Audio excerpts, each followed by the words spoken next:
Hey guys, this is Antoine with Katapult.Marketing, and I had a couple of people that asked me how to remove the background from a picture. They actually saw me do it and they were like, how do you do that? And I'm like, I'm going to show you. It's easy. So I have two pictures here that I put in Photoshop. So first of all, it assumes that you have Photoshop. And that you have a picture that you need to remove the background from. So I have two pictures here that I just did this on. One is going to be super easy and one is a little bit more complicated. So you're going to see the easy thing. So let me do the first one that is easy. So I'm going to start with this picture right here, which is incidentally Michael Barber. So I'm going to actually make this picture a little bit bigger. I'm going to increase the percentage here by 200%, make it just slightly bigger so I have a bigger screen to play with. I'm going to move it right there. And right here on the left hand side there is this tool right there that is called a quick selection tool. So you just select that, and all you have to do is you have to drag on the picture that tool, and obviously do it around the head. So you can stop and do it again, and then I'm going to do the bottom here, and I'm going to click here. I'm just dragging, and you can see that it actually is going all the way to the picture, and there you have it. So what it's done is it's selected everything that is not Michael Barber. So it has subtracted, it's kind of like separates the two things. Okay, well, I guess that this is the background, this is the thing. However, it's not perfect. Let me show you what I mean by that. Is if I now make this 350% and I go really close, you can see there that it didn't grab the ear. And how you fix that, I use a window. So it's Alt. You have to press on Alt, and then with your mouse you click on your push. So I'm pressing on Alt, and now with my mouse I'm going to go on his ear, and I'm just going to push just a little bit over like that, just to make sure that I'm including the ear, because he would look totally weird without his ear. See it there, you gotta do that. And I'm gonna look at top of the hair. See, everything is collected right there. There's a little piece of hair that has not been included. Right here, it's going right around his ear.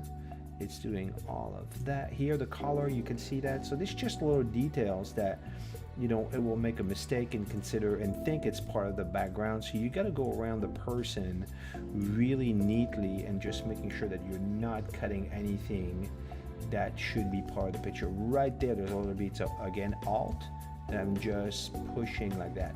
If I did a mistake and I pushed, for example, and I did that, right?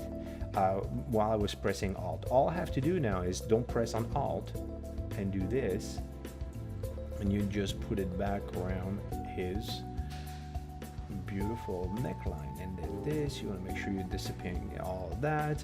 So we want to make sure here around the ears that we're doing that well. We go at the top, I go around the ears again. It's good. So here, once you've done that and you've actually selected everything that is Michael Barber and corrected all the little mistake, then you go into select, and then you click on inverse. So you basically, as I'm doing the opposite. You just click on inverse, and then what I do is you can do file and then cut, or sorry, edit and cut, or like I do Control X, but I'm going to do it like this. So edit, cut, and it's cutting Michael out. So now what I have to do is I'm going to click on file, new, and it's already going to have the dimension of the new file, which actually is Michael Barber. I mean, just the person out. I'm just going to click OK, and it's going to give me, you need to make sure that you're selecting a transparent background so there's nothing behind it. And I'm just going to click on paste or Control V, and there you are. I've extracted Michael Barber from the background, and now I can place that image on just about anything. I could have a beautiful mountain scenery, I could put his logo behind it, I could do anything I want. So that was really the easy way, because there was just a little bit of adjustment. So let me reduce that, and now let me bring not this guy but this guy. So this guy gave me a little bit more trouble, and I'm going to show you what I mean by that. Okay, so as you can see, this is 16.7%. So this is a huge, large image. And if I start to select on the corner, it's just going to do all kinds of weird stuff, like because the picture is so big and it's trying to extract the background. So here's the best thing to do. I'm just going to close that picture. I'm going to reopen it. It's actually on my desktop. I'm going to get it. It's right there. And what I'm going to do with this is I'm first going to reduce that picture. I'm just going to make it a lot smaller. I don't need that picture to be that big. It's great for print, for what I have to do with Photoshop or for the web or to create a thumbnail for YouTube. I don't need a picture to be that big. So I'm going to do image size. Let me reduce the width to let's say 450.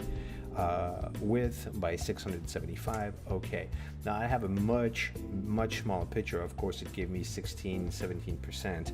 Let me bring that back to 75%. See, it's much bigger. And now with my quick selection tool, you're going to see that it actually is taking a lot more.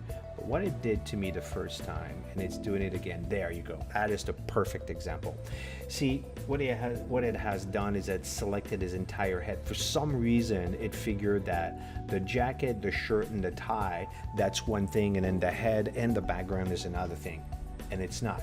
So if it does that, it's the exact same process. I'm going to press on Alt, and I'm going to push like this, and then just say no, the whole head here, including the hair, all of that is part of him. Right there. Now I'm going to do the same thing. I'm going to go to 250% because I want to see that in details. And you see it's a much higher resolution picture than what Michael Barber was. And it did include the hair. Yeah, there you go. See, it did include the glasses right there. So I'm just going to click on there. I'm including that. I'm including the hair. I'm going to move that at the top. So sometimes you see you have those hair. There's no way that you're going to be able to include that. So you just do the best you can. You know, just go as close as you can to the hairline. The funny hair that are at the top, we're not going to be able to get that. It's just too much, and it's not, you know, really for the purposes of what we're trying to do. It's just not really needed. Right there with the ear, you know, it's just close enough. Just get the ear. Okay, whoops. Yeah, there you go. Press on Alt. I get the ear. I'm gonna go on the bottom. Oh, you see there? You see the little line? Like if I didn't pay attention to that, see right there? It's actually blinking. So let me go and make sure I'm taking all that out. And then I'm going to go here on the shoulder. So it's got the head. So exactly the same system here. I click on Select, Inverse. I'm gonna click on File. Sorry, Edit, Cut. I took him out. Now I'm going to do it with the shortcuts, which is Control N for new. I'm going to click OK. I'm going to click Control V, and there you have it. I extracted the background. So again, I can do a lot more stuff with this. I can put a different background. I can put, you know, a scenery. I can put, you know, whatever I want, and I just put it on the background. And this is how you remove the background from a picture. That was it. Hope you enjoyed it. If you liked it and you got value, please click subscribe. That's how I know I'm doing a good job. Thank you.